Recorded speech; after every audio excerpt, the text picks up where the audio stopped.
Mga igsuon sa doktrina nga Kristohanon o Christian Catholic doctrine, kabahin o justification, hingtuog yung kita nga naay duha ka mga haligi nga maghatag nato o giya ngadto sa ato ang kaluwasan. Og wa ning usa dili mahimo, og kuwang po dili mahimo. Kanang gitawag og faith o good works. Pagtuo o maadjong binuhatan. Kuyog yun ang duha. Sa mga protestante, ang ilaha kay gitawag raman na og sola fide in Latin. Faith alone, mo man ilahan. Ang pagtuo ra gyud makaluwas. Tuo aron maluwas. Di na importante ang binuhatan. Kita, ang pagtuo, mamungan at pinaagi sa itong mayong binuhatan. Di paigo nga hingtuo ta, kundili apil ni ini ang atong maayong kinabuhi o maayong binuhatan. Munang dinhi, klaro, nga gitataw sa itong Ginoong Jesucristo, ingon siya, ang mga buhat nga akong gihimo sa ngalan sa akong amahan, mo ang akong mga saksi, aron mutuo kamo nga ako pinadala sa amahan. Daghang mga panahon sa itong kinabuhi nga makuwangan ta. Kay nga naman, ang hagit sa tao, ang lisod buhaton sa tao, kanang unsaon paghubad sa binuhatan ang atong gituuhan. Parihas ba? Daghan mga taong hinimbahon. Why question anak? Daghang mga tao nga Dios nun. Ang problema kay iniguli na sa ato, di man nato mada ang atong nakuha sa misa. Di na to mada.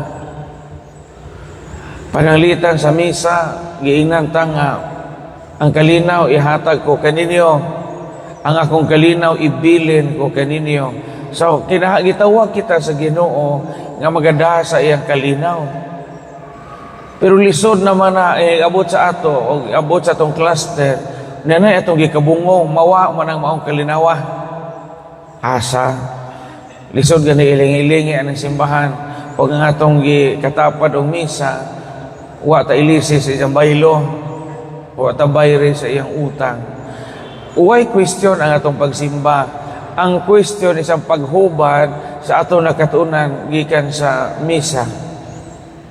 Sa misa pananglitan hingtuo ta nga si Jesus ang hatag sa kaugalingon nga nang gitawag og Eucharist. Mo nang pikas-pikason sa pari ang pan, bahin-bahinon sa pari ang ostiyas, pagpakita nga gabi na hinay kita sa usa ka pan, nangaon kita sa usa ka gidihagikan sa usa ka lamesa sa bangkete sa Ginoo.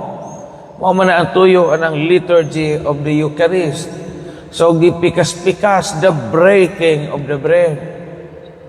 Pero inigabot sa ato lisod man po nang i-translate.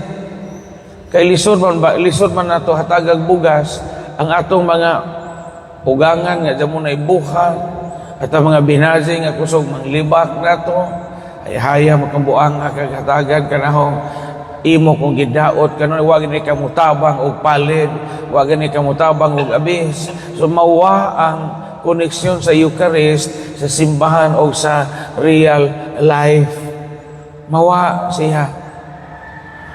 Unya pananglitan mangumpisal ta panahon og Holy Week o panahon sa bisan unsang adlaw, usahay ang atong ikumpisal dili man ang atong kaugalingong sa asa man sa mga tao nga atong gikasukan.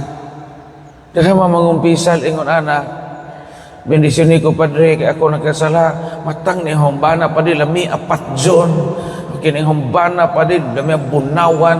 Pag human maglibog ang pari og unsa maisang sa di kahatag ang pari og penitensya. Kaya nga atong gikumpisal sa man sa laing tao. So di mahuban. Ipainomduman kita sa Ebanghelyo karon nga the best witness of faith that we can give is the witness of a good life.